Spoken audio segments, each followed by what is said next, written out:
Gustaría que se presentara, me dijera desde qué parte del mundo nos se conecta, nos escribe. Y bueno, ayer tuvimos nuestra primera clase. Esa clase de ayer eh, fue basada en primero mirar eh, la evolución de nuestro cerebro, ver cómo esta evolución se da en el cerebro de los niños mediante diferentes hitos evolutivos y también hablamos un poco de los estilos de crianzas, de la teoría de los apegos y vimos varios ejemplos para poder entender a mayor profundidad cómo es esto de aplicar la crianza respetuosa. También definimos lo que era la crianza respetuosa, los pilares fundamentales de la crianza y los mitos que pueden haber involucrados en este concepto de la crianza. Mucha gente cree que la crianza respetuosa tiene que ver con ser permisivo, tiene que ver con no poner límites, tiene que ver con que somos perfectos y nada de eso es así. La crianza respetuosa está basada en la empatía, en la asertividad, en la confianza, en primero darle primordial o el centro de la crianza respetuosa es primero conectar para luego entonces hacer modificaciones a nivel conductual. Hablamos del cerebro de los papás, que también tiene algunas evoluciones a nivel del desarrollo y que también se encienden algunas conexiones a nivel cerebral que hacen que mamá, papá se estresen, pierdan la paciencia y cómo podemos nosotros entonces hacer para o entender por qué es que pasa esto, por qué es que nos sucede esto. Entonces, bueno, hablamos de la teoría del apego, hablamos de John Bowlby, hablamos de que él ha sido pionero y las bases de su teoría son el sustento de lo que es la crianza respetuosa. Hablamos de otros autores que también acompañaron y han sustentado pues esto de la crianza respetuosa.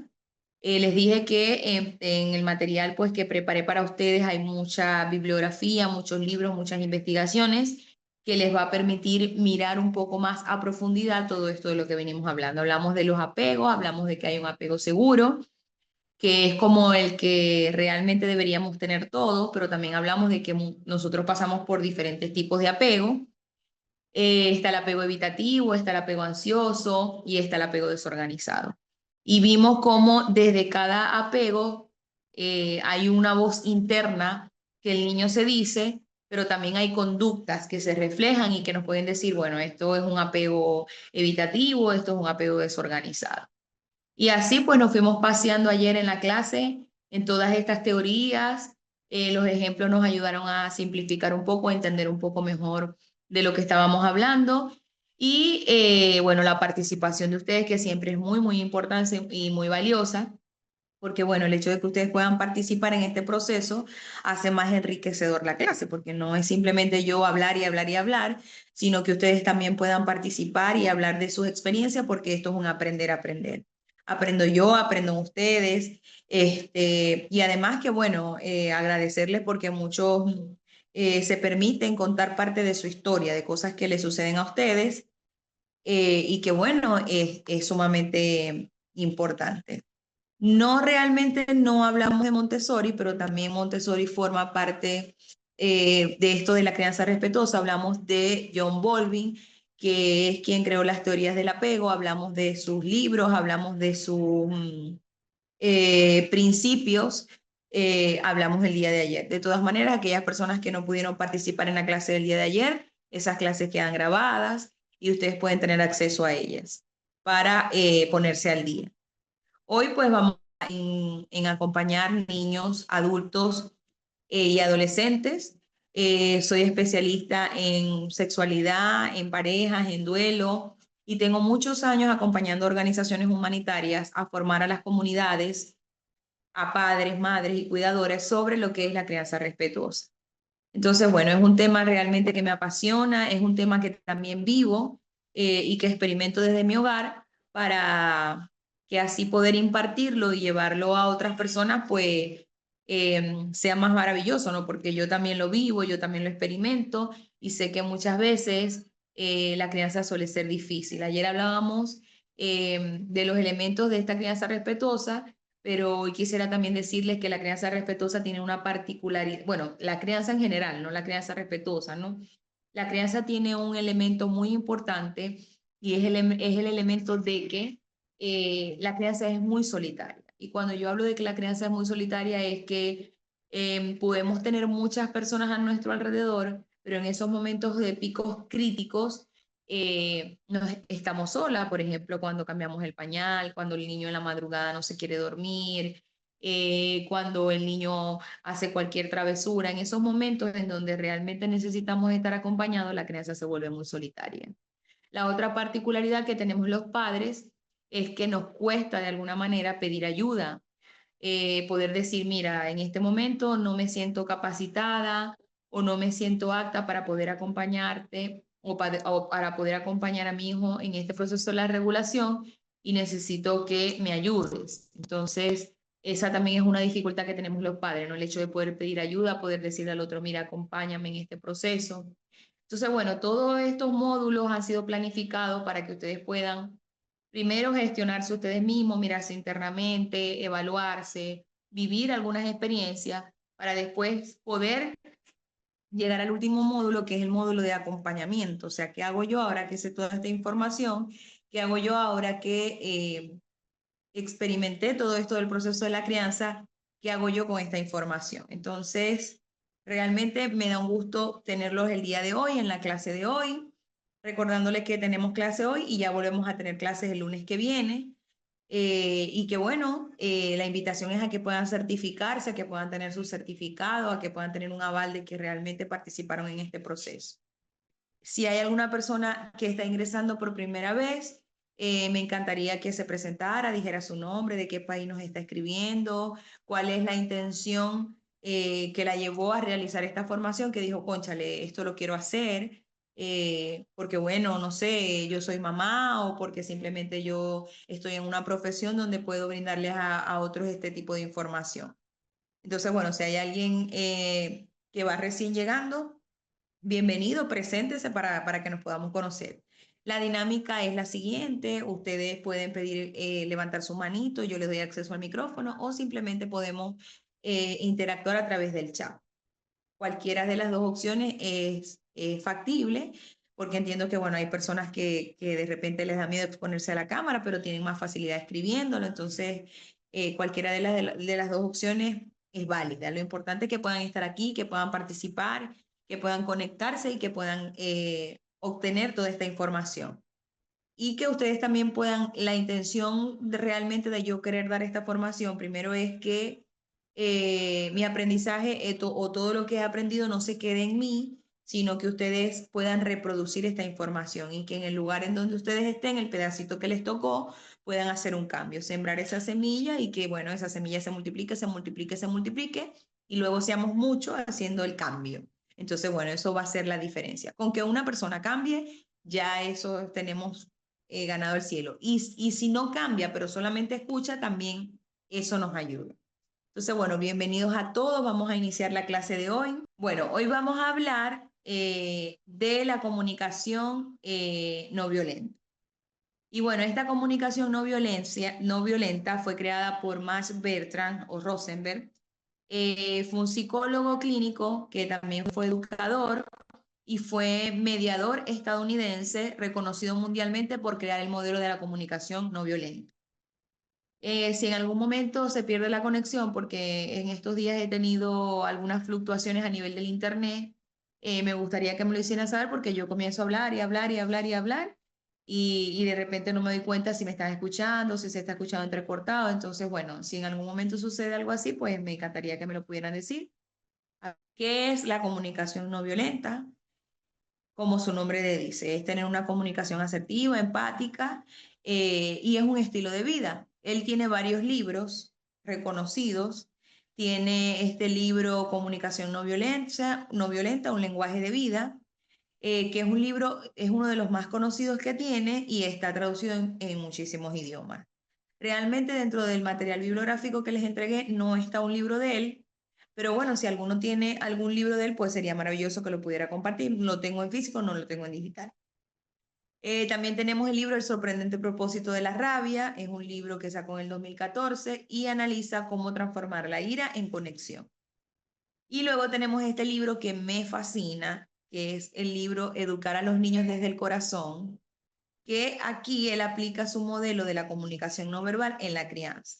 Él no solo ha utilizado este modelo de comunicación no violento en la crianza, sino que además ha llegado a muchas organizaciones, a muchas empresas, porque acuérdense que la comunicación no violenta no solo es para el proceso de la crianza, es algo que nos va a ayudar a poder relacionarnos en diferentes ámbitos, a nivel de pareja, a nivel de familia, a nivel laboral, ¿sí? Entonces, es demasiado nutritiva y es demasiado amplia. Entonces, él, bueno, logró aplicarla en todos los ámbitos de nuestra vida y es bastante beneficioso. ¿En qué consiste esto? Bueno, él tiene 4 principios que plantea que son como la base de la comunicación no violenta. Primero, él dice que debemos observar sin juicio.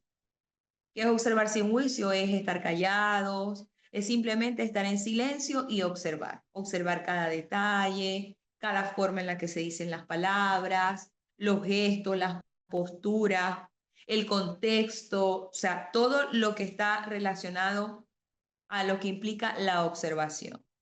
Luego dice que nosotros debemos identificar los sentimientos. Luego que nosotros observamos, tenemos que identificar, pueden ser mis sentimientos o los sentimientos del que estoy observando. Luego, reconocer las necesidades que yo tengo y las necesidades que el otro tiene.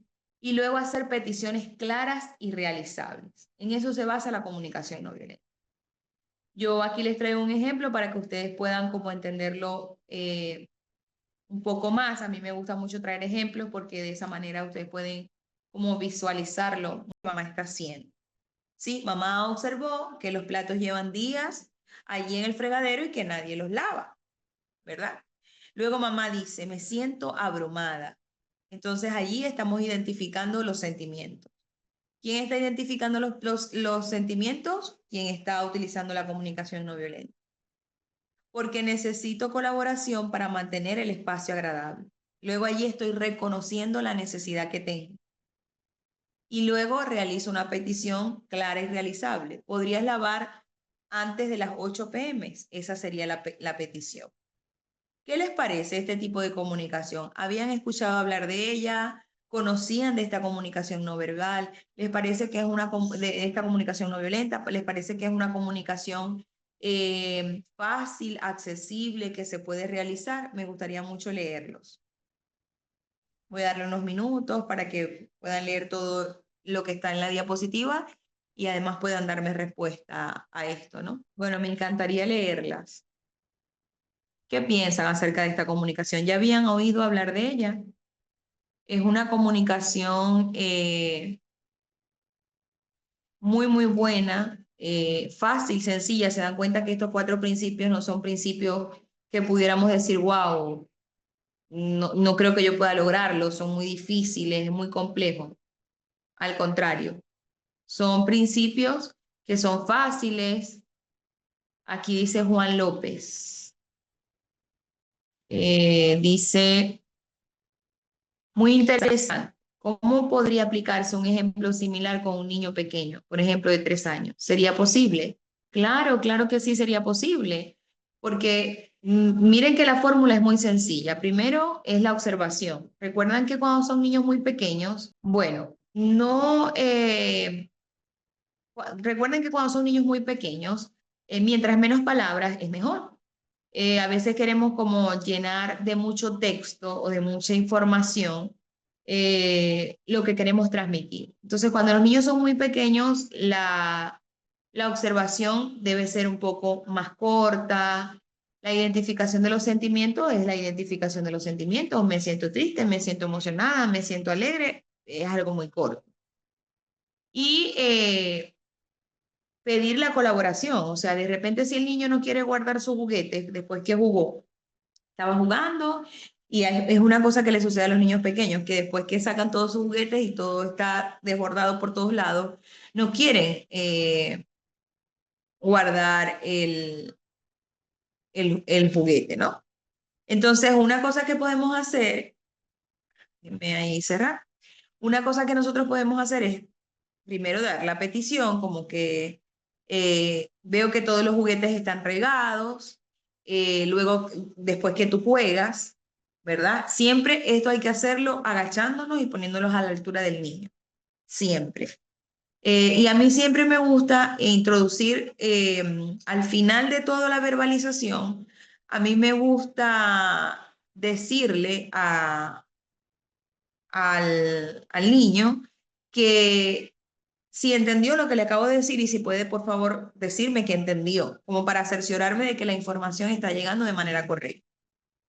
Entonces, tú le pides luego, pero en este caso, a mí me gusta que los papás acompañen. Cuando los niños son muy pequeños, me gusta que los papás acompañen a los niños en esas actividades. Entonces, yo allí le agregaría como vamos a ordenar y vamos a hacerlo juntos. Miremos a ver quién los hace más rápido, quién lo hace más rápido. ¿Sí? Esa sería la petición. Y lo acompañaríamos a hacer ese proceso. Así sería una comunicación no violenta, porque una comunicación violenta sería, necesito que recoja los juguetes ya, estoy cansada, estoy harta, ¿hasta cuándo? Siempre es lo mismo, no vas a jugar más, ahora los voy a guardar todos aquí, los voy a cerrar y no te voy a dejar jugar. Esa sería una comunicación violenta. Y no es lo que queremos, es lo que estamos evitando. Entonces, bueno, aquí Fel dice que cuál es la diferencia comunicación efectiva, comunicación asertiva y la comunicación bueno, yo te voy a decir algo. Toda esta comunicación no violenta parte de estas comunicaciones, de la comunicación efectiva, de la comunicación asertiva, todas tienen como la misma base. El hecho de poder transmitir el mensaje sin agredir, sin lesionar, lo más claro posible y lo más descriptivo posible. Todas tienen lo mismo. Es más, cuando tú hablas de una comunicación efectiva, tú tratas de que el mensaje llegue de la mejor manera posible, sin ser violento, sin agredir al otro, sin gritar. Y cuando tú hablas de una comunicación asertiva, tú estás hablando de que quieres comunicar el mensaje con los mismos elementos, sin ser grosero, sin maltratar, sin generar alguna dificultad en el otro, sin lesionar al otro. Entonces, todas están basadas en lo mismo, solo que cambia el nombre. Como cuando yo les hablaba en la clase de ayer de lo que era la crianza respetuosa. Muchos respetuosa, pero otros autores también le llaman disciplina consciente, también le llaman disciplina con amor, disciplina sin lágrimas, pero a la final es lo mismo, está basado en los mismos principios. Todas están basadas en los mismos principios. Entonces, bueno, un poco es eso, ¿no? Claro, este autor, además de que plantea esta comunicación no violenta y plantea estos elementos que tiene esta comunicación que él desarrolló. Él también dice que cuando tenemos una comunicación no violenta tenemos dos roles principales. Y estos roles principales consisten en expresar lo que vamos a decir con mucha autenticidad, que es lo mismo que se hace con una comunicación efectiva, que es lo mismo que se hace con una comunicación asertiva, y al mismo tiempo recibir con empatía. O sea, expresamos con autenticidad, pero al mismo tiempo recibimos del otro empatía. Esos son como los dos roles de la comunicación no violenta. ¿Cómo vamos hasta aquí? Vamos entendiendo, voy explicando, está sencillo el lenguaje que estoy utilizando, lo ven complicado. ¿Tienen alguna pregunta? Se me fue el internet de aquí de la lacto. Como les dije, tengo días con el internet fluctuando, que va y viene, entonces, bueno, se me desconecta. Ya estamos otra vez reconectándonos. ¿Ustedes me están escuchando bien? ¿No se escucha entrecortado? Ajá, Ludi dice que está muy claro. Qué bueno, Ludi, qué bueno que estás entendiendo. Entonces, bueno, es eso. Pudieron ver la lámina de los dos roles, ¿no? El de transmitir el mensaje con mucha autenticidad, pero al mismo tiempo ser empáticos para recibir esa comunicación. Ok, ya estoy proyectando de nuevo. Listo. Ok, ok, ok, ok. Ajá. Luego tenemos Ajá, veo que cambió aquí, pero no cambió aquí. ¿Ustedes me están escuchando? Ay, tengo mucha dificultad con el internet. Sí, se ve la lámina. Yo cambié la lámina, pero no veo que cambie aquí en la pantalla. Bueno, ahora vamos a hablar de el castigo o la teología de esta palabra. Tiene que ver, ok, ok, Juan, tú dices que se entrecorta en momentos, mira, y se me volvió a quitar la presentación. Está muy grave mi internet. Déjenme hacer algo aquí para ver si el internet llega con más efectividad. Sin embargo, aquí dice reintentar. Ok, entonces, bueno, como les hablaba, queremos eliminar del vocabulario la palabra castigo, porque además venimos muchos años utilizando esta palabra, una palabra que está netamente ligada a la violencia, ¿sí? Porque además los castigos a quienes se le aplicaban, los castigos se le aplicaban a los esclavos, ¿sí? Eran los esclavos los que sufrían este proceso de castigos y que además los castigos lo que hacen es enseñar una obediencia temporal. O sea, tú castigas hoy y bueno, y en el momento, está bien, el niño no lo vuelve a hacer, pero ya mañana el niño vuelve a repetir la misma conducta porque no hay un proceso de aprendizaje. A diferencia de los límites que enseñan valores permanentes, que persisten en el tiempo. Entonces, dividir tres espacios, ¿verdad? En un cuadro. Entonces, ¿qué hacemos? Una situación. ¿Cuál sería la situación? El niño le pega a otro. Esta es la situación. Un niño que le pegó a otro. Entonces, ¿cómo sería poner límites desde la comunicación no verbal? Sería así. Decirle, detente, lastimar no está bien, y luego hacer una pregunta. ¿Necesitas ayuda para expresar tu enojo? Porque una de las particularidades de las que vimos ayer cuando hablábamos de todo esto del funcionamiento del cerebro es que los niños no saben regularse. Y por eso nosotros los adultos somos sus guías, somos las personas que modelamos o hacemos que se modele el comportamiento del niño. Entonces, esa sería como de voy a dar cena. Esa sería una forma de castigo tradicional del que utilizamos otro. ¿De qué otra forma pudiera mamá utilizar el castigo? ¿Qué otra forma utilizarían ustedes? Sí, ok, regresamos. Vamos a ver si ahora que el internet se corta menos, me avisa. Estábamos en este cuadrito que ya está allí proyectado, ¿verdad? Y hablábamos del primer escenario, la primera situación, que es que un niño le pega a otro. Entonces hablábamos que desde los límites de la comunicación no verbal podríamos decir detente, lastimar no está bien, necesitas ayuda para expresar el enojo. Acuérdense que siempre la invitación siempre es a identificar la emoción. Siempre, siempre la invitación es a eso. Si lo hubiésemos hecho desde el castigo tradicional, mamá le hubiese dicho que se fuera al cuarto y que iba a estar sin cenar. ¿De qué otra forma lo hubiésemos hecho? Desde el castigo tradicional. ¿Qué otro ejemplo pudieran darme ustedes desde los castigos tradicionales que nosotros solemos utilizar? ¿Qué otra cosa hubiese podido decir mamá para castigar bajo ese escenario? Los leo o los escucho si ustedes quieren. Y también me gustaría saber si ya no me escucho entrecortada, si ya me logran escuchar mejor. El tiempo fuera, dice Ludi. Bueno, ustedes saben que esta técnica del tiempo fuera, y qué bueno que Ludi tú pudiste traerla aquí a colación. El tiempo fuera es una técnica que muchos maestros utilizan en el aula. Es más que todo utilizada en el aula. Y es una técnica que los maestros utilizan diciéndole a los niños que se coloquen en un rincón del salón y que en ese rincón miren hacia la pared y analicen o piensen acerca de la situación que hicieron, de lo que hicieron. Y es un castigo. Las maestras dicen, ahora estás castigado, te paras allá en la esquina, vas a mirar para la pared y piensa en lo que hiciste. Realmente la técnica del tiempo fuera fue una técnica que fue creada para los papás, no fue una técnica que fue creada para los niños.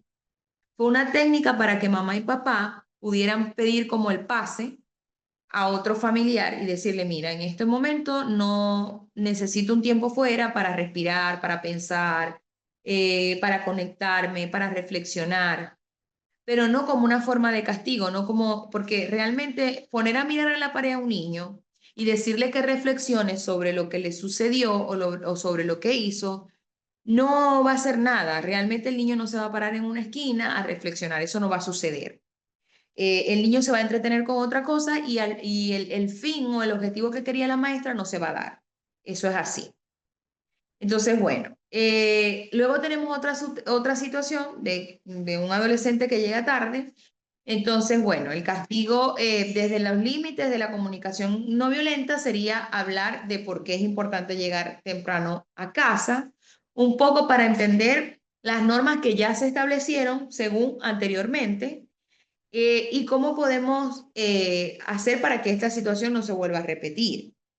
Y desde el castigo tradicional es que mamá le puede decir que has castigado por un mes, te voy a quitar el teléfono, no vas a hablar con más nadie, no vas a salir más, cualquier cantidad de cosas, que además no están relacionadas con la situación que hizo. Porque lo otro que tienen los castigos es que nunca están relacionados realmente con la situación que se cometió. Una de las características de una consecuencia lógica, porque vamos a cambiar la palabra castigo por consecuencia, porque realmente la vida tiene consecuencias positivas y tiene consecuencias negativas. No solo la vida, sino cualquier acto que nosotros desarrollamos en nuestra vida tiene consecuencias. Entonces, las lógicas, son inmediatas, son seguras y son coherentes. Esas son las características de una consecuencia lógica que está relacionada con el hecho. Entonces, miremos aquí cuáles son las estrategias para los límites, para las normas y para desarrollar consecuencias respetuosas. Entonces, ¿qué se dice? Bueno, que poner límite es uno de los actos más amorosos que podemos hacer con nuestros hijos, porque además los límites claros y respetuosos los mantienen seguros. Le proporcionan la predictibilidad de que su sistema nervioso necesita para sentirse en calma. Y también eso mismo le permite a ellos desarrollar un mapa seguro en el mundo para que puedan explorar y aprender. Entonces los límites son sumamente necesarios. ¿Qué hago yo con los papás? Cuando los papás vienen a la consulta, la primera pregunta que yo formulo, luego de el nombre, la edad, por qué está aquí, todo eso, es ¿cuáles son los límites y las normas de la casa? Entonces, bueno, muchos papás no saben cuáles son los límites, nunca se establecieron, o papá dice, bueno, ellos ya deben saber, o sea, están como implícitos. Entonces, la primera tarea es escribir en un papel todas las normas o límites de la casa. Yo los pongo a ellos a escribirlas. Y cuando ellos hacen a esa tarea, yo pongo a que todos en la familia intervengan en esa tarea. No es que mamá y papá van a llegar y los dos se van a sentar, no. Es que todos sus hijos con ellos van a crear los límites y las normas. Entonces ya en la siguiente sesión ellos me traen esa hojita y empezamos a darle forma a esos límites, porque a veces los límites también son muy escuetos. Por ejemplo, ajá, me había desconectado. Ustedes saben, el internet va y viene. Ajá, entonces, no sé dónde quedé, hasta dónde me escucharon.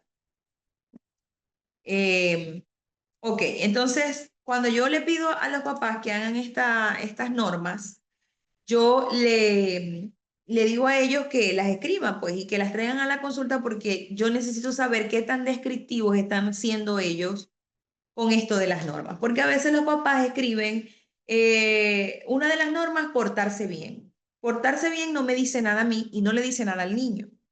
Porque además yo tengo que saber, o el niño tiene que saber, qué le llama papá a portarse bien, porque quizás para lo que el niño es portarse bien, no es el mismo significado que tiene mamá y papá.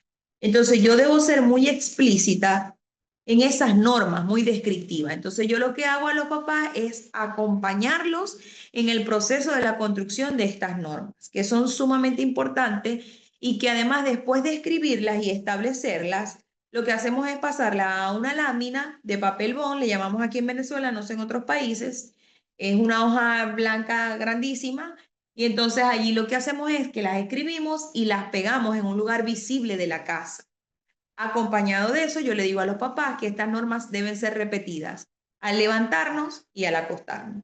¿Para qué? Para que el cerebro vaya procesando todas estas normas y también se escriben y se pegan, porque después el niño no puede decir, es que yo no entendí la norma así, o sea, ¿cómo no la entendiste si ya eso está escrito y tú formaste parte de esa construcción? Entonces allí no hay, diríamos en Venezuela, no hay pataleo, no hay berrinche, no hay de qué quejarse porque ya tú lo estableciste y lo establecimos todos en conjunto, ¿ves? Entonces, bueno, eso es lo que hago yo después con los papás.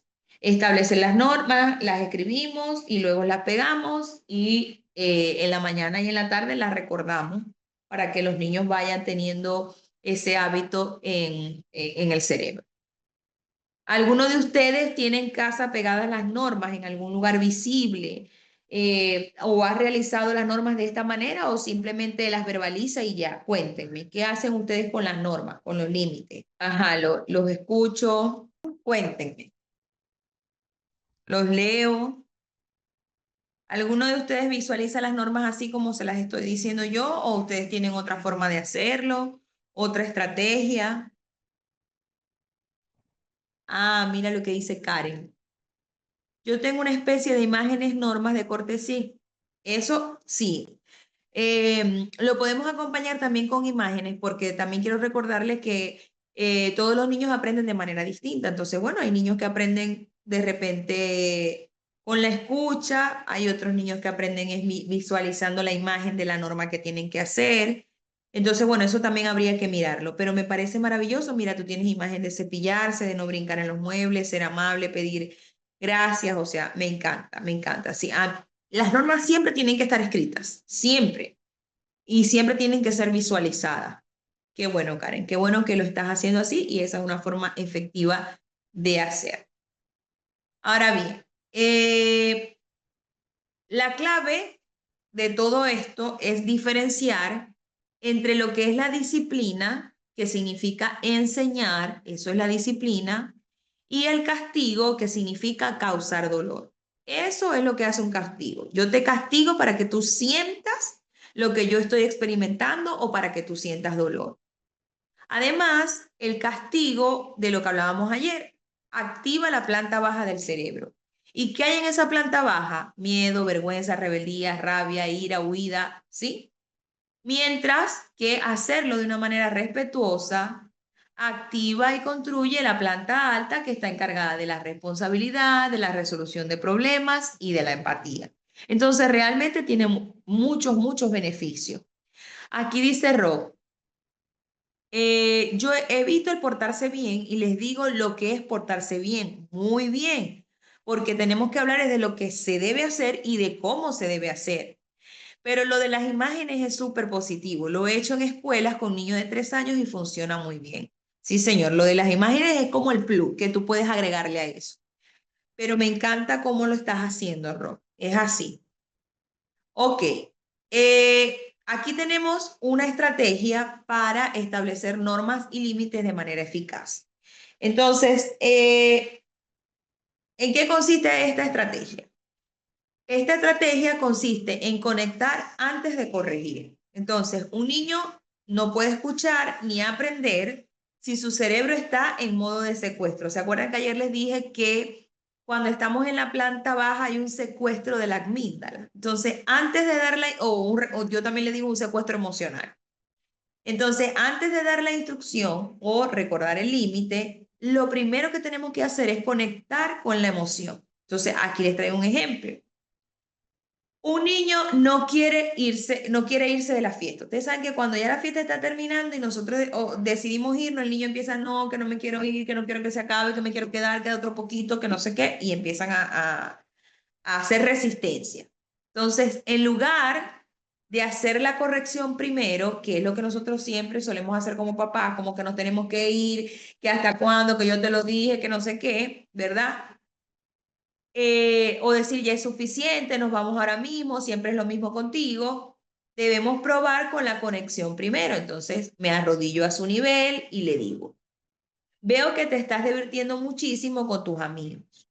Es muy difícil parar cuando algo es tan divertido.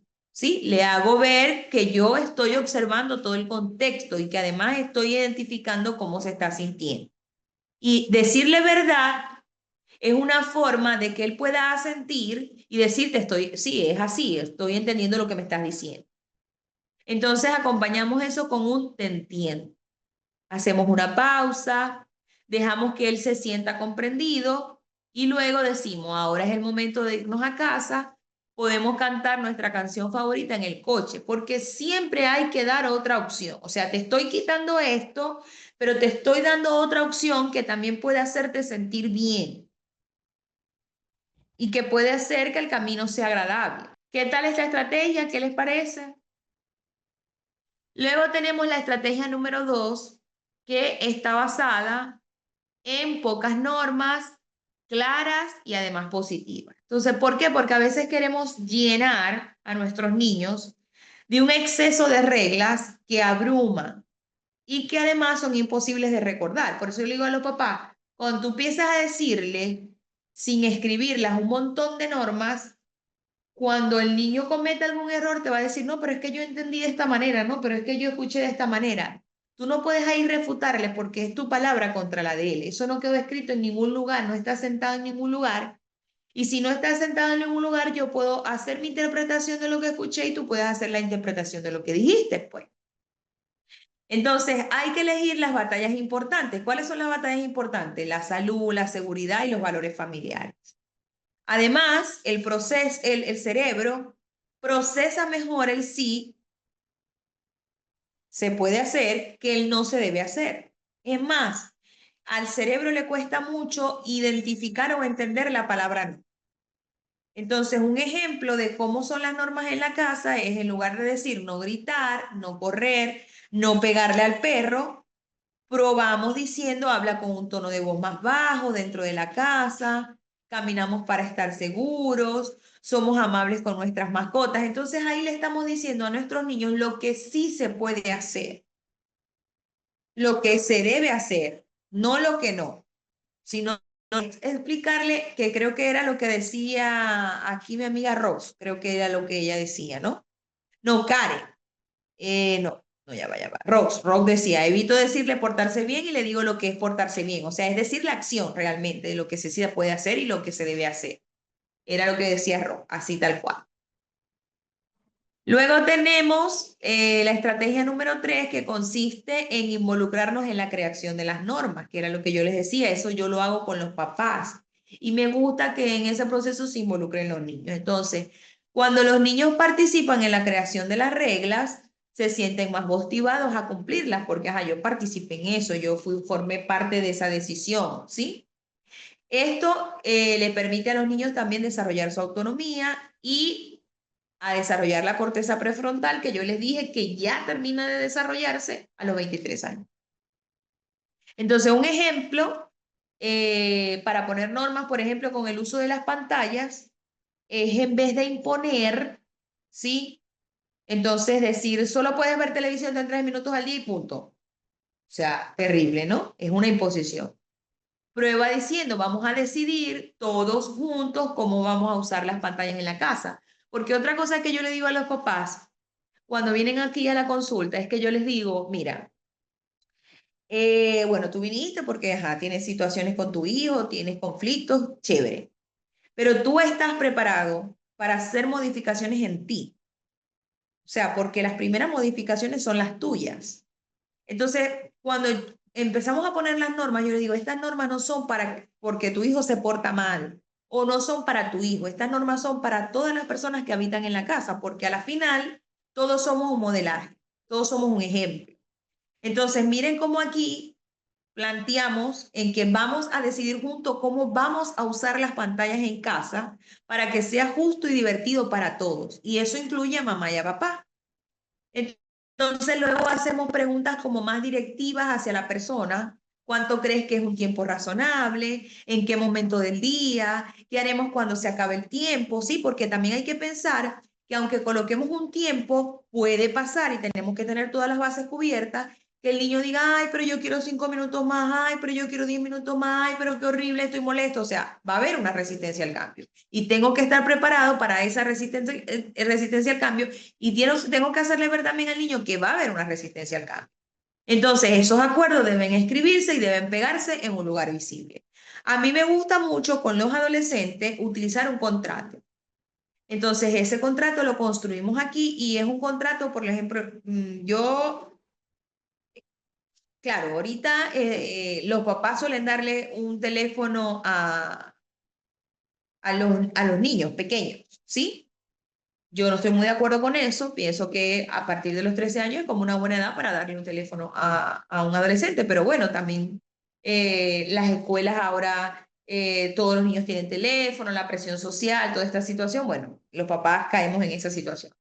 Pero yo siempre pido hacer un contrato de ese uso del teléfono y especificar cada detalle de cómo va a ser usado ese teléfono, explicándole al niño que ese teléfono no es de él, que ese teléfono es prestado, que ese teléfono tiene que tener un horario, que ese teléfono no puede tener clave, que debemos poner una aplicación de control parental, de que no puede tener redes sociales, porque para tener redes sociales se necesita tener una mayoría de edad, o sea, un montón de cosas que sirven para el buen funcionamiento de las pantallas y que eso nos va a permitir a nosotros no tener ningún problema a la larga por esta situación. Entonces, bueno, escribimos los acuerdos. Yo a mí me gusta que lo firmen, que lo sellen, que cada quien ponga su huella, lo hago mucho más formal y lo pegamos en un lugar visible. Ah, que cuando el niño se ponga de repente rebelde porque no quiere cumplir la norma, ya va, vamos para allá, donde están escritas, para que recordemos que fue a los acuerdos que llegamos. ¿Sí? Eso es importante. ¿Cómo lo ven hasta ahora? ¿Cómo lo van mirando? Dice Fel, no sé si es Felipe, no sé si es... ajá. Dice, yo quiero que todos los niños se duerman a las 8:30 y el niño reclama porque dice, pero si mi mamá y mi papá duermen a las 11, ¿cómo evitar que me reclame y me diga si yo lo hago? Ustedes también deberían dar el ejemplo al dormir temprano. Y son muy sabios los niños y cualquiera pudiera decir, pero qué falta de respeto que te conteste de esta manera. Pero es que no, o sea, ese reclamo, si tú lo miras, es un reclamo que es válido, que es real. ¿Cómo tú exiges dormir a las 8:30 si tú no estás haciendo el ejemplo? O sea, tú necesitas primero dormir esa hora, porque si tú le estás pidiendo a los niños qué diferencia hay entre que, o sea, tú tienes que darle una explicación, decirle por qué es que tú duermes a las 11 y por qué es que él tiene que dormir a las 8:30. Y una explicación que sea válida, o sea, que quede, que cubra las expectativas de este niño, ¿no?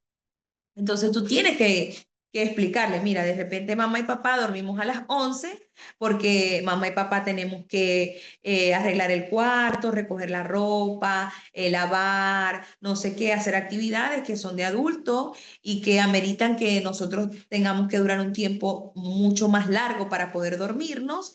Y bueno, ustedes no, porque ustedes están pequeños, su cerebro se está desarrollando. Cuando los niños no se duermen a las 8:30 y duermen un poco más tarde, la hormona del crecimiento, que es una hormona que se da en la noche y donde todas las luces tienen que estar apagadas, no se genera. O sea, tú tienes que hacer de eso algo bien creativo, algo bien sustentado, para que el niño pueda entenderlo y decir, no, papá, tienes razón. O sea, sin decirle, nosotros dormimos a las 11 porque nosotros somos los adultos y somos los que mandamos en esta casa y nos da la gana. Esa pudiera ser una respuesta punitiva desde la violencia, porque la violencia no solo son golpes, es emocional, es psicológica, es verbal, ¿sí? Dice Ludi, la estrategia del celular está súper. Carol dice, está bien establecer reglas claras con una comunicación asertiva. Exactamente, eso es lo que realmente nosotros tenemos que hacer. Hacerlo desde allí, desde esa forma. Que pudiera resultar difícil, pero yo les dije, o sea, esto es un cambio de paradigma, es un estilo de vida. La crianza respetuosa es un estilo de vida, es decidir vivir de esa manera, bajo ese estilo de comunicación, bajo ese estilo de normas, bajo ese estilo de crianza. Es así. Ok. Luego tenemos, bueno, yo les puse aquí las consecuencias respetuosas versus los castigos, ¿no? El objetivo de una consecuencia no es que el niño sufra, sino que aprenda del resultado de sus acciones. Entonces, por ejemplo, aquí tenemos la tarea. Eh, el límite sería, las tareas son tu responsabilidad y deben estar listas para mañana. Una acción del niño es decidir si juega, si sigue jugando y no hace la tarea. Un castigo sería estás castigado sin videojuegos toda la semana por irresponsable, porque de repente el niño en la acción decidió que iba a jugar y no iba a hacer la tarea.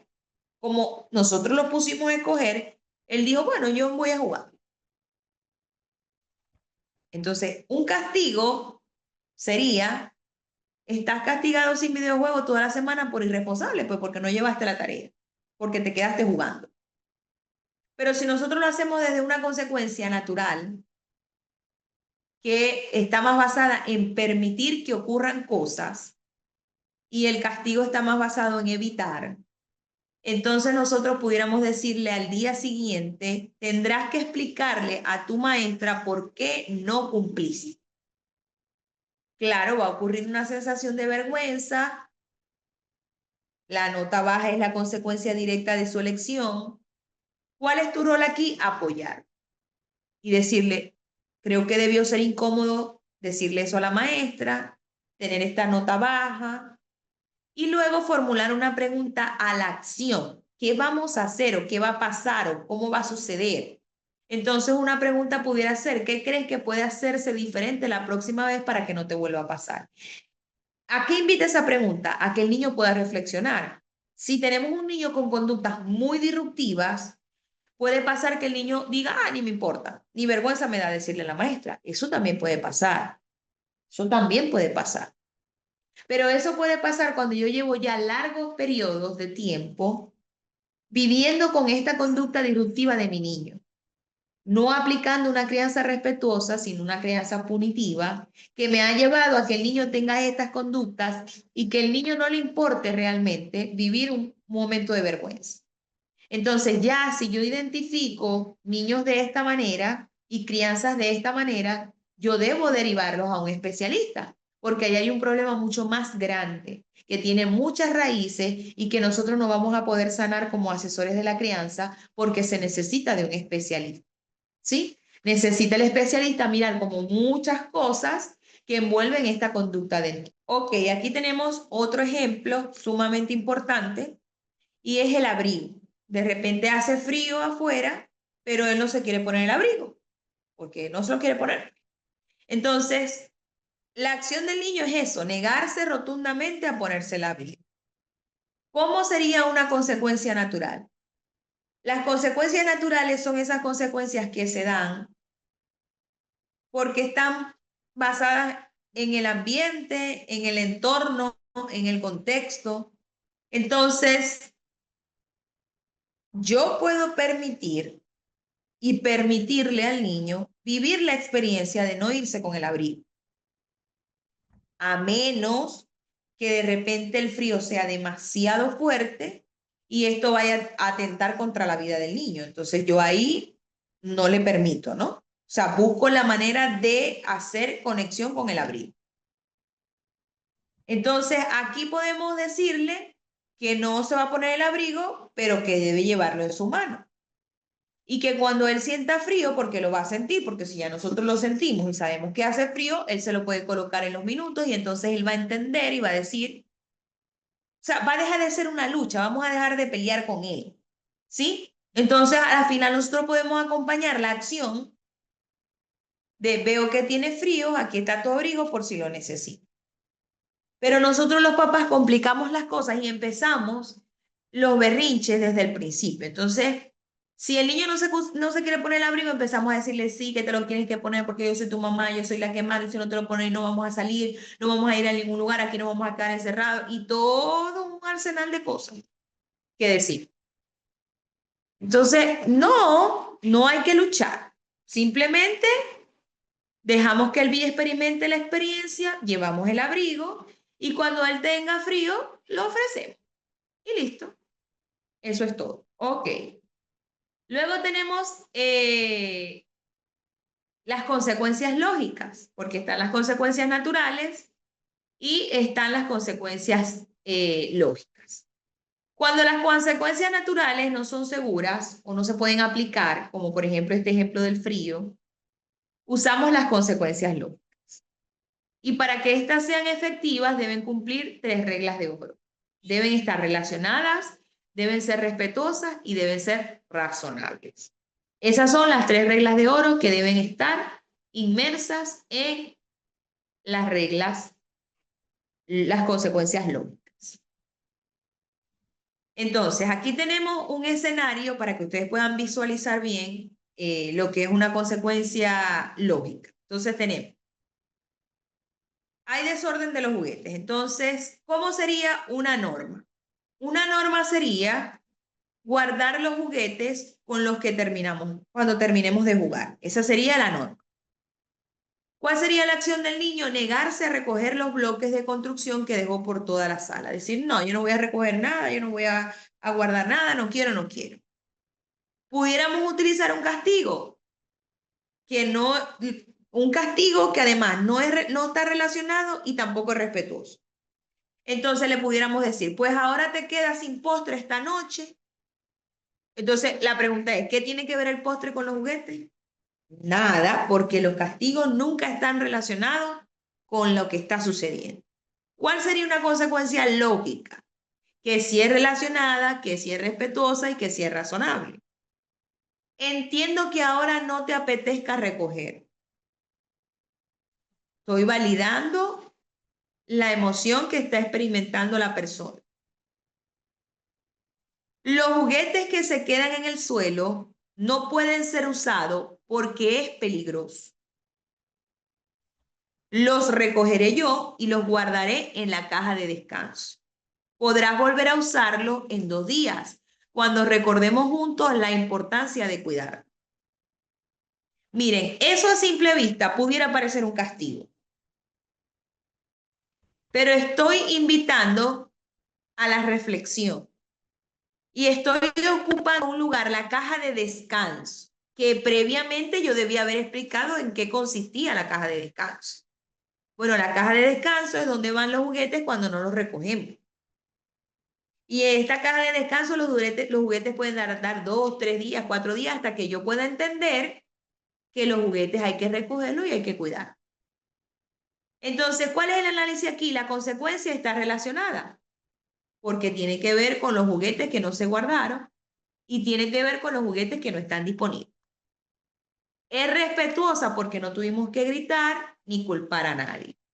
Y es razonable porque no es para siempre y es una pausa que le estoy dando al niño para aprender. A ver, voy leyendo. Dice aquí Karen, yo le he dicho, tienes que guardar. Si no lo recoges, lo hago yo y te quedas sin jugar y los guardas. Pero eso te queda sin jugar yo cambiaría ese te queda sin jugar porque sonaría un castigo. O sea, me estás como usar esto, ¿no? Como que, bueno, ahora tenemos que guardar los juguetes por un tiempo y hasta que tú puedas entender que los juguetes hay que, y con estos juguetes no hay acceso, pues, hasta tanto tiempo, porque además tengo que marcar un límite de tiempo. Carol dice, es un mecanismo de doble vía, enseñanza, aprendizaje, exactamente. Exactamente, eso es lo que buscamos. Ese aprendizaje de doble vía. Luego tenemos otro escenario, miren este. La norma es que en esta casa nos tratamos con amabilidad, no nos pegamos. Pero el niño, la acción del niño es que en un arrebato de ira le pega a su hermana. Es un niño de 5 años que no ha aprendido a regularse, que está en un proceso de aprendizaje.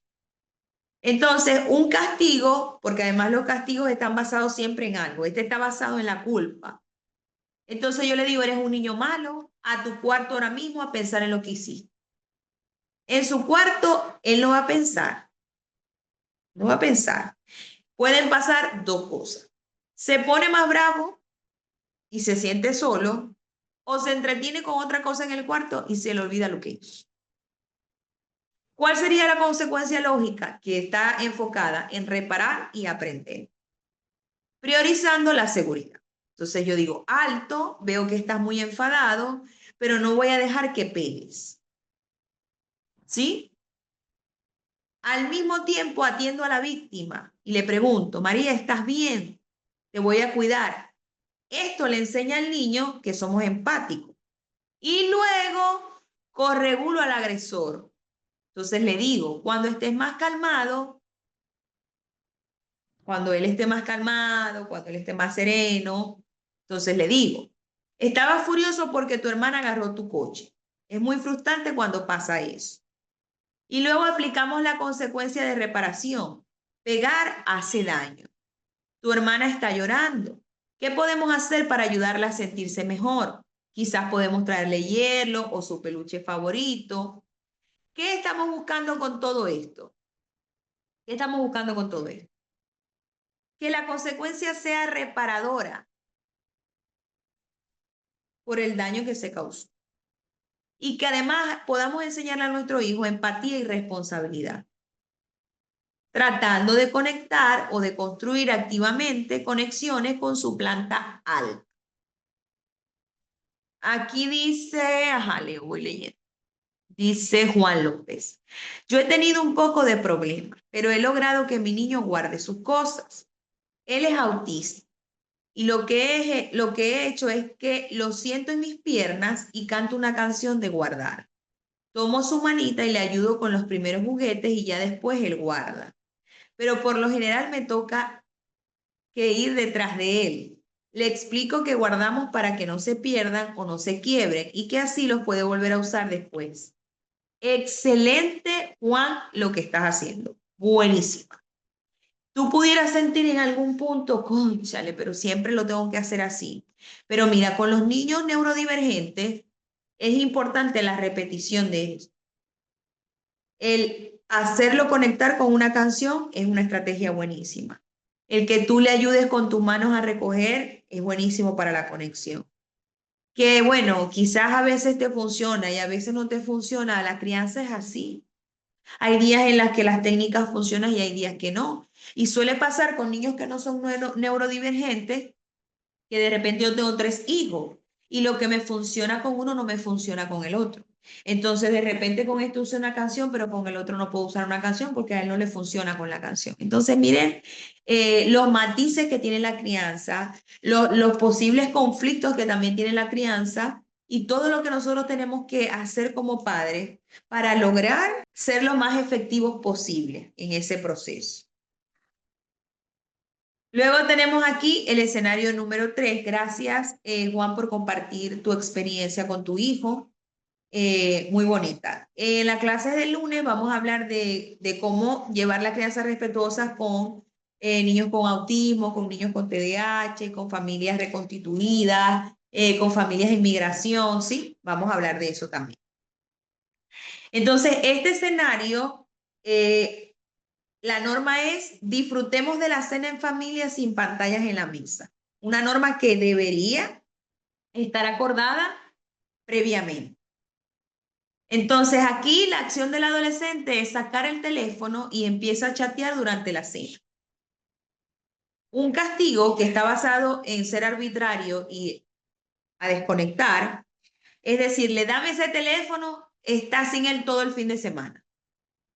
Pero una consecuencia lógica relacionada y anunciada, con calma tú le dices. Recuerda nuestro acuerdo sobre las pantallas en la mesa. Yo aparte de decir eso, sacaría mis normas. Lo llevaría hasta la pared, le diría, mira, lee por favor eso que está allí y me dices qué dice. Entonces lo invito a repetir, a verbalizar la norma. Luego dice, si eliges usar el teléfono ahora, estás eligiendo no tenerlo por el resto de la noche. Pudiera parecer un castigo, pero no lo es una consecuencia. Puedes dejarlo en la cesta de teléfonos o guardarlo yo. Tú decides. Y como le doy estas dos opciones, en la adolescencia, el dar estas dos opciones le dice al adolescente, a la final tomen la decisión yo. Pero no es así, papá siempre tuvo el control. Entonces, ¿cuál es el análisis? Primero le devuelves la responsabilidad. La consecuencia está directamente relacionada con el mal, que es el uso del privilegio, el teléfono. El haber sido revelado de antemano en los acuerdos familiares, eso es importante y eso hace que se sienta justa, ¿verdad? Y no como un ataque personal. Porque si la norma no está establecida y no hubo un acuerdo previo, y yo hoy llegué en casa y decidí hoy, sin avisarle a nadie, que esa va a ser la norma, eso va a ser muy arbitrario. ¿sí? Y eso va a ser muy injusto para el adolescente, porque tú no me avisaste, tú no me dijiste, tú no conversaste conmigo, no me tomaste en cuenta para ese tipo de decisión. Entonces, no, esto tiene que ser con previos acuerdos, ya firmados, ya establecidos, ya escritos, ¿sí? Es así que se debe hacer. Entonces, ¿qué es lo que tenemos que saber? Que el límite es solo una indicación. Ya va, que parece otra vez que me desconecté, no estoy proyectando, Dios. Ajá, estamos otra vez volviéndonos a conectar. Ok. Entonces, ¿qué tenemos que entender? Que el límite es solo una indicación, ¿verdad? El castigo es la respuesta. Eso es importante que ustedes lo sepan. Entonces, el castigo suele estar cargado de emociones como el enojo, y es una respuesta además de desahogo. Tiene pocos efectos o incluso puede tener efectos negativos en la educación y en la disciplina del niño. Lo otro es que los límites anticipan una consecuencia, el castigo no. El castigo es la respuesta del adulto que no se anticipa. Se da de manera arbitraria y de parte del adulto. El castigo no tiene una consecuencia. Perdón, el castigo no tiene coherencia con la conducta ni el límite. La principal característica del castigo es que no tiene relación ni lógica con la conducta del niño y tampoco con el límite que se ha puesto. Entonces, como para rebobinar de todo lo que hemos hablado. Hay algunas otras estrategias que yo aquí les traje, que son más sencillas. También les traje ejemplos de la verbalización. Si se dan cuenta, todo lo del proceso de la crianza está basado en la comunicación. Porque además, déjenme decirle que ese es el problema principal de los seres humanos, la forma en la que nos comunicamos. Por eso es que tenemos millones de problemas. Porque primero creemos que el otro tiene el poder de leer nuestra mente. Entonces somos poco descriptivos para dar la información, nos cuesta hablar de nuestros sentimientos, y cuando hablamos o nos expresamos, lo hacemos de manera hiriente, de manera grosera o somos muy críticos. Entonces el problema de los seres humanos es la comunicación. Entonces, bueno, esta estrategia es para tratar de decir no a los niños desde el respeto. Entonces, reemplazar la palabra no, ese no seco, por una explicación breve. Por ejemplo, en vez de decir no toques eso, decir eso es frágil, podemos lastimarnos, mejor juguemos con esto y le damos un objeto seguro. ¿Cuál es el beneficio? Bueno, que se enseña el porqué del límite. Otra estrategia es ofrecer opciones dentro del límite. En vez de decir no corras en la casa, puedo decir puedes correr en el jardín o caminar despacio aquí. Tú decides. Los niños cooperan más cuando sienten control sobre sus decisiones, cuando ellos creen que tienen autonomía en las decisiones. ¿Sí? Cuando nosotros damos dos opciones y le permitimos al niño escoger, eso hace que el niño piense que tiene control. Validar las emociones antes de poner límites. Nosotros también tenemos una característica particular y es que a nosotros nos gusta, de alguna manera, bueno, eso es como un instinto también que tenemos nosotros de proteger al otro. Y en medio de esa protección queremos que el otro no sufra, que el otro no llore. Entonces le decimos frases como no llores, quédate tranquilo, cálmate, tienes que ser fuerte, respira, no llores, no llores, no llores. ¿Sí? Entonces, llorar, ustedes tienen que entender que llorar es sumamente necesario. Lo que el cuerpo no expresa, no dice, perdón, lo que la boca no expresa, no dice, el cuerpo de alguna manera lo saca por algún lado. Y por eso es que muchos de nosotros nos da diabetes, nos da hipertensión, nos da cáncer, nos da dolor en el estómago, nos da ansiedad, nos da depresión, porque estamos cargando tanta información porque desde niño nos dijeron que no lloremos, que no digamos, que no hablemos, entonces vamos por la vida con ese mensaje. Entonces, siempre identificar la emoción. Veo que estás frustrado porque querías el dulce. Ahora no es momento, pero después de comer puedes elegir uno. ¿Cuál es la clave aquí? Que estamos aceptando la emoción, pero la conducta no. Estamos aceptando que él esté frustrado, pero no estamos aceptando la conducta. ¿Sí? Entonces, eso es importante. Lo otro es usar un lenguaje positivo. O sea, hay que decir lo que sí se puede hacer. Entonces nosotros le decimos, no le pegues al perro.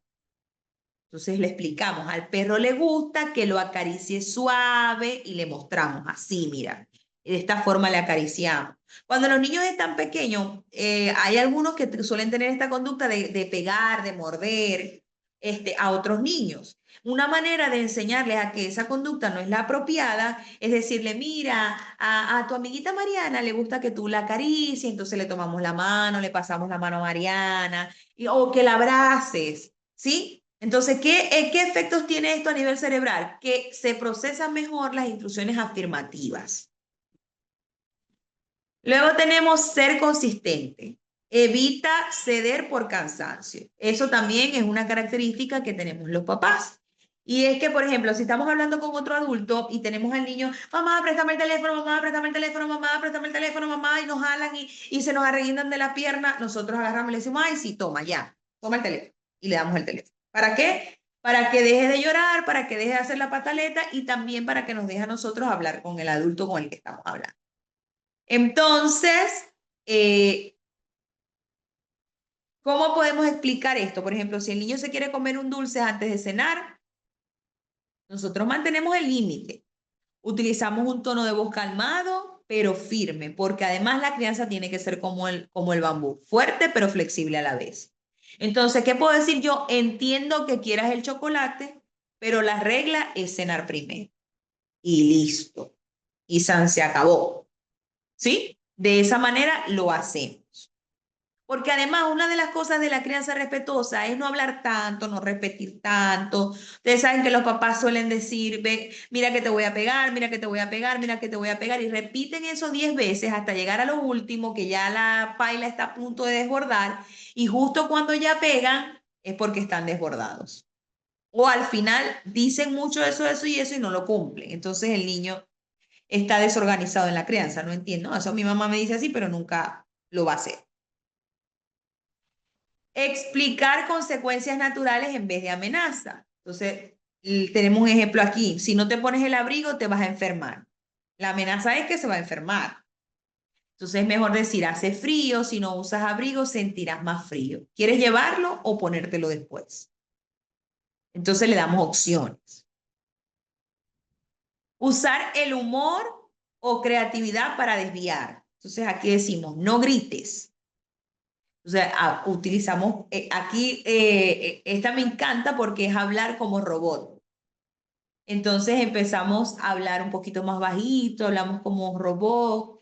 Entonces transformamos esto que pudiera ser la norma en un juego. Eso es lo importante. ¿Cuántas de estas estrategias han utilizado ustedes? ¿Qué les ha funcionado? A ver, cuenten. Quiero leerlos, porque hoy he estado hablando yo mucho sola, pero me encantaría leerlos. De todo esto que hemos estado mirando, ¿cuál de estas utilizan ustedes? ¿Qué le ha funcionado en el hogar? Bueno, aquí Juan hablaba de la que utilizaba él con su niño con autismo, pero ustedes, ¿qué utilizan? ¿Cuál de estas herramientas les hace bien, les funciona? ¿Qué piensan de esto de la crianza respetuosa? ¿Ustedes creían que era así o visualizaban la crianza respetuosa de otra manera? ¿Pensaban que era otra forma de hacerlo? Cuando ustedes leyeron por primera vez crianza respetuosa, qué se les vino a la cabeza? O sea, ¿qué pensaban que era? Bueno, voy a darle unos minutos para que puedan responder. Aquí dice Ludi, lo más difícil de la crianza respetuosa es apagar y sanar el piloto. Exactamente, muy bien, Ludi, sí es verdad. Estamos todo el tiempo en piloto automático. Directas a responder, directas a hablar, directas a decir, o sea, estamos en ese piloto automático, eso es muy cierto. Karen dice, muchas veces mi hijo me pide conectar y me dice, mamá, para, y actúa como patito. Y yo tomo el rol, vamos a bañarnos y te metes en mi alita y cosas así. He notado que en ese momento él es más auténtico y genuino. Lo he observado y me he escuchado más. Me encanta que has utilizado el juego y has utilizado la simulación también, ¿no? Me encanta eso del pato, me encanta, me encanta. Es una forma muy bonita de conectar con nuestros hijos. Sí, nosotros los papás tenemos que ser demasiado creativos. Eso es otro, que tenemos que tener una creatividad, pero abundante, y tenemos que tener un kit lleno de estrategias para ver cuál funciona, porque no sé, podemos sacar una, pero no funciona y después tenemos que sacar otra y así sucesivamente. A pesar que he sido juzgada por eso, tiene 7 años y siempre he pensado que tiene inmadurez, aunque yo todavía juego con él y tengo 36. Bueno, pero ¿quién dijo que un niño de 7 años no juega? O sea, sí, es un niño, o sea, tiene 7 años. Y, o sea, lo que pasa es que, ¿qué pasa con la sociedad?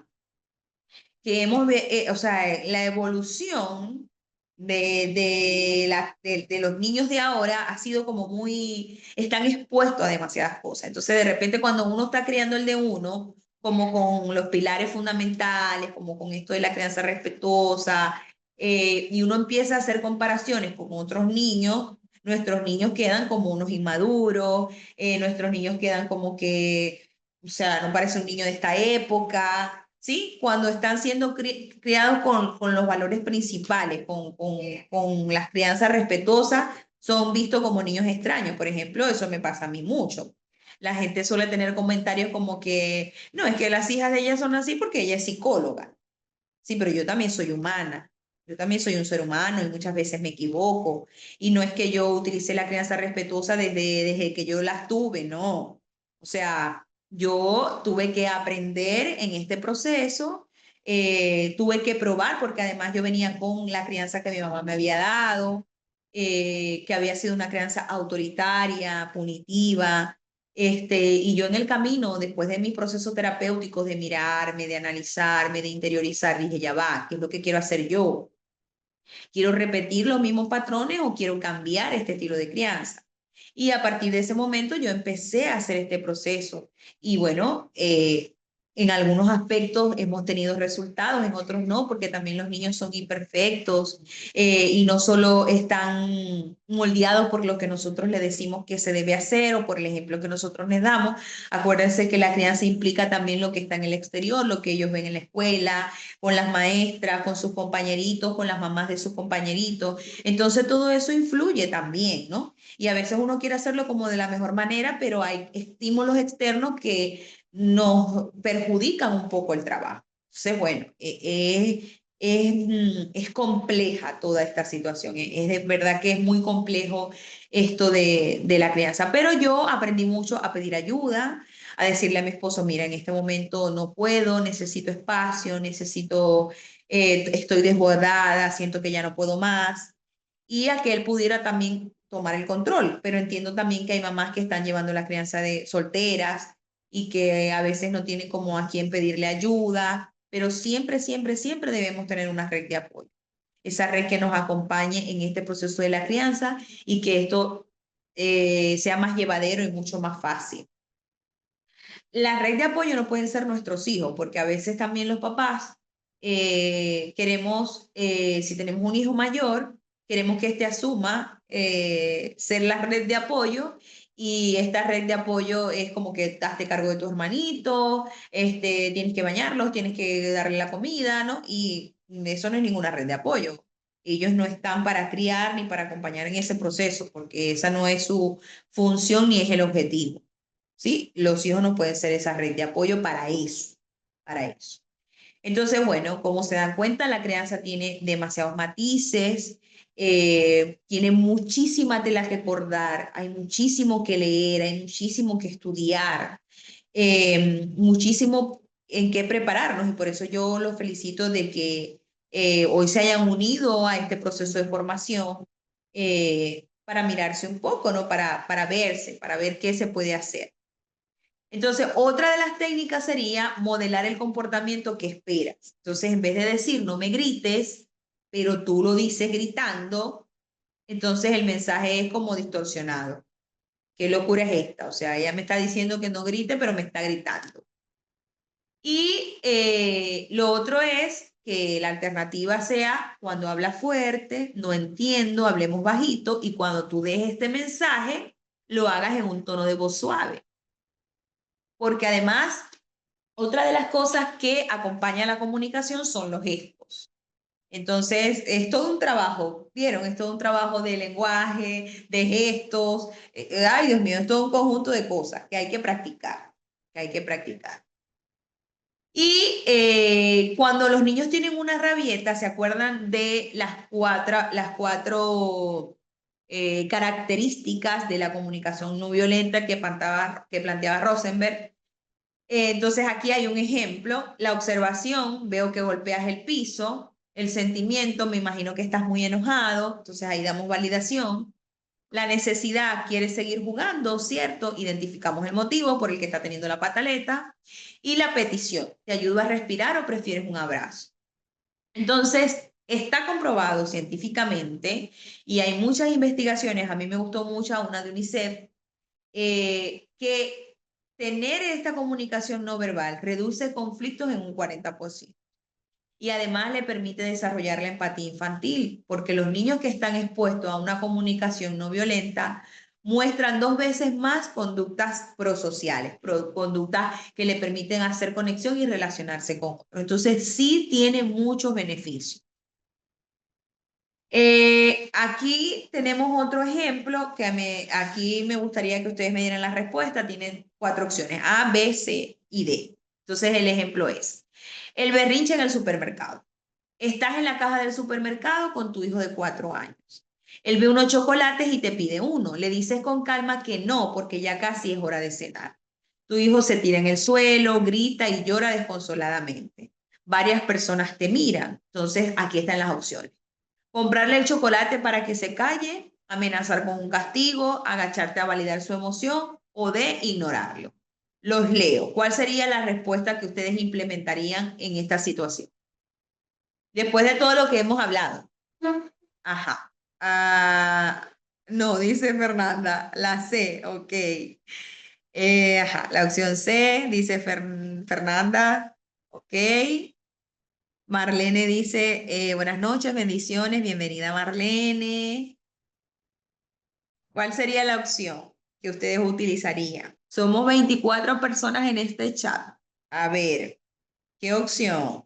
¿Qué opción utilizaría? Basado en todo lo que hemos visto, ¿qué opción sería estaría más relacionada a la crianza respetuosa? Bueno, para los que Juan dice la C, casi la B. Bueno, en ocasiones estamos desde la planta baja. A veces estamos desde la planta baja. Lo importante es hacer eso que hizo Juan, o sea, estar en la planta baja, pero rápidamente conectarnos con la alta y decir, ah, ya va, era la B, pero no, es la C. Ok, bueno, gracias por participar, gracias por participar. Entonces, yo había hecho como unas preguntas, como cuál sería tu primera reacción instintiva en esta situación, qué crees que está sintiendo, necesitando el niño en ese momento más allá del chocolate, qué acciones o frases podrían empeorar la situación y qué acciones o frases podrían ayudar a corregular al niño y a la vez mantener el límite. Entonces, bueno, un poco estas preguntas son para que ustedes puedan como darles respuesta de manera reflexiva, ustedes mismos allá en casita o en el lugar en donde estén conectados.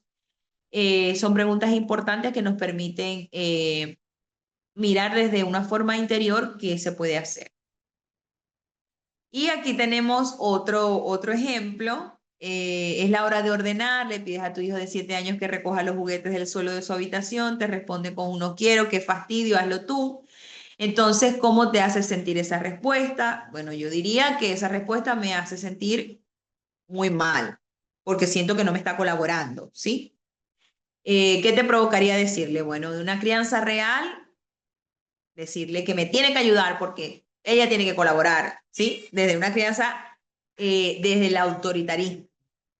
¿Por qué creen que los niños a menudo se resisten a este tipo de peticiones? ¿Por qué creen ustedes que ellos se resisten ahí?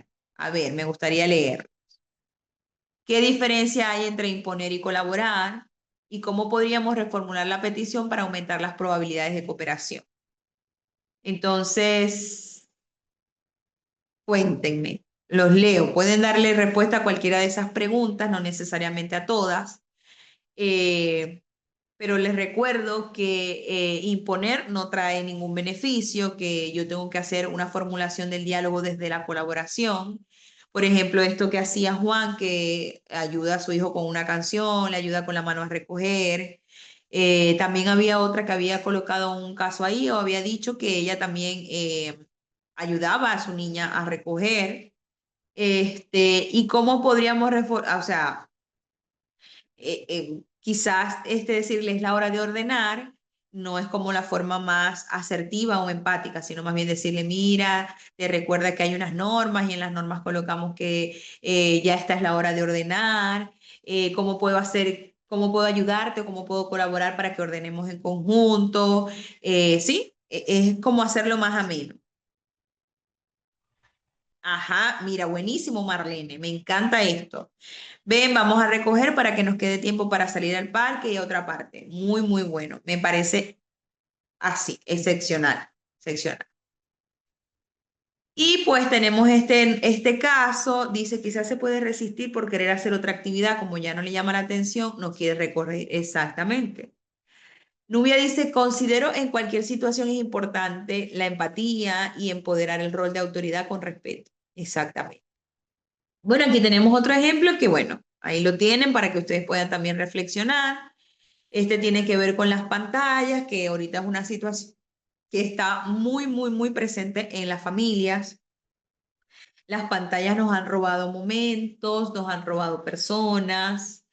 Y bueno, es una situación bastante difícil que están viviendo todas las familias, el uso de las pantallas. Y es un tema bastante delicado a nivel familiar si no se han hecho las correcciones necesarias o si no se han puesto los límites y las normas antes de entregar el dispositivo. Entonces, bueno, siempre hay muchos conflictos, siempre los niños quieren quedarse más tiempo con el teléfono. Yo siempre le digo que aunque ya están las normas puestas y los límites puestos, siempre hacer cumplir esos límites tiene que ser con anticipación. Entonces yo siempre le digo a los papás que 20 minutos antes empiecen la desconexión. Entonces, mira que te quedan 20 minutos, mira que te quedan 15 minutos, mira que te quedan 10 minutos, mira que te quedan 5 minutos. Y si el niño sigue insistiendo en que necesita pasar más tiempo con el teléfono, nosotros poder reevaluar desde todos los aspectos si es considerable cederle estos 5 minutos más o si lamentablemente tenemos que mantener nuestra posición y decirle, mira, nosotros hicimos unas normas, en las normas dice que hay una hora para retirar el teléfono, entiendo que estés molesto, que estés frustrado porque seguro justamente en este momento el juego se puso más divertido, pero estas son las normas y nosotros las establecimos, ¿tú estuviste de acuerdo? Sí, es todo un diálogo que se debe manejar allí. Y con mucha empatía, porque si además el niño sentimos que se desborda emocionalmente por el uso de las pantallas, porque además el estar conectado con las pantallas hacen que a nivel neuronal se depriman muchas neuronas, se deprima todo el sistema nervioso. Entonces, tenemos como muchas cosas que no están a nuestro favor. Eso es bueno. Y bueno, este cuadrito que está aquí es un cuadrito que a mí me gusta colocárselo a los papás, un poco para mirar situaciones en las que ellos dicen, es que no me funcionó lo de la crianza, es que no me funcionó la actividad, es que no me funcionó la estrategia. Entonces yo les coloco este cuadrito y los invito a hacer, a escribir la situación y a mirarla desde varios aspectos y desde varias horas. Entonces aquí hay una situación en donde hay una canasta de pan dulce en la mesa y mamá está conversando con la vecina. Ese es como el contexto. El niño se acerca y le dice a su mamá que le dé un pan. Mamá no voltea ni responde verbalmente al niño y las personas que están son mamá, el niño y la vecina. Luego, como a los 5 minutos, mamá no voltea ni responde verbalmente al niño, el niño sigue con la misma demanda, le toma la falda y le dice que por favor le dé un pan, mientras gesticula un intento de llanto, mamá no responde y continúa hablando con la vecina. Y luego tenemos otro escenario donde el mismo escenario, mamá continúa hablando con la vecina, no responde ante la demanda del niño, entonces el niño se tira al suelo, llora, patea, con el dedo señala el pan sobre la mesa. Entonces es justo cuando el niño tiene este desborde emocional en donde mamá se voltea a ver al niño y le dice, ¿qué te pasa? ¿Qué va a pensar la vecina? Toma el pan y vete a jugar al patio. Entonces la pregunta es, Creo que se quitó la... Sí. ¿Qué obtuvo el niño después de tirarse al piso y llorar? ¿Qué creen ustedes que obtuvo? A ver, está facilita. ¿Qué creen ustedes que obtuvo? El pan. Lo que al inicio estaba pidiendo de una manera calmada y controlada fue lo que obtuvo al tirarse en el piso, llorar, hacer una pataleta. Eso, obtuvo el pan y atención de su mamá. Pero ¿qué aprendió el niño en esta oportunidad? A que la única forma de poder recibir atención de su mamá es a través del llanto, de tirarse en el piso, de hacer una pataleta. A partir de este momento, ¿cómo va a pedir el niño las cosas? Así, con una pataleta. ¿Por qué? Porque mamá no pudo tomarse un minuto para decirle a la vecina, mira, necesito atender a mi niño, dame unos minutos y continuamos. Entonces, yo hago que los papás hagan un recorrido de lo que pasó para que puedan darse cuenta que somos nosotros mismos quienes llevamos a nuestros hijos a este desborde emocional, porque no nos permitimos tener pausa, porque le damos prioridad a hablar con una vecina. A los niños siempre hay que dedicarle atención. Siempre que un niño pequeño interrumpe una conversación de un adulto para pedir atención porque necesita decirnos algo, nosotros no debemos enojarnos si de repente el niño interrumpe una conversación para hablar de la conversación que estamos teniendo los adultos. Pero si el niño está pidiendo nuestra atención, nosotros podemos decirle al adulto que está conversando con nosotros que sí sabe regularse y que sí sabe esperar, decirle, mira, necesito atender a mi niño unos segundos y ya volvemos a conversar. Nos agachamos, hablamos con nuestro niño, le damos la atención y listo, ya no ha pasado nada. Por eso el otro adulto no se va a enojar, no se va a sentir mal, no va a pasar nada. Al contrario, tú allí vas a evitar tener un berrinche porque simplemente lo ignoraste o no le prestaste atención. Entonces, las pataletas son un condicionante manipulador y además que son un condicionante hacen que perduren. O sea, si ya tú condicionaste al niño a que de esa forma va a actuar, de esa forma va a actuar siempre, entonces siempre va a tener una pataleta. Siempre, siempre va a tener una pataleta para recibir atención, para que mamá lo mire, para que mamá lo pueda observar, para que mamá lo pueda escuchar. Entonces, bueno, hoy terminamos esta segunda clase. Quiero saber cómo se sienten, cómo se van hoy, con qué se van hoy, qué les pareció la clase de hoy. El lunes vamos a estar hablando de las familias reconstituidas, los niños con TDAH, los niños con autismo, los niños en situación de migración, los niños en situación de guerra, ¿no? Cómo la crianza respetuosa puede darse en todos los contextos. Entonces, ¿qué les pareció la clase de hoy? Me gustaría leerlos. Me gustaría leerlos. Quiero saber cómo estuvo la clase de hoy. Ok, muy bien, gracias. Bueno, ahí está el link del grupo oficial. Si quieren continuar, Marlene dice excelente, Carol dice clase muy bonita, superó mis expectativas, gracias, de verdad. Más bien gracias a ustedes por compartir, por estar aquí presente, por regalarse este momento. Dice Karen, gracias por la clase, aportaste mucho valor para la vida de todos los que estamos aquí escuchando, qué bueno que les gustó la clase, que fue de mucho provecho, de verdad que esa ha sido la intención. Acompañarnos. Bueno, recordarles que estamos a la orden y que bueno, cualquier duda y cualquier información, pues estamos a la orden. Voy a darle acceso al coordinador para que pueda responder estas preguntas que ustedes están haciendo.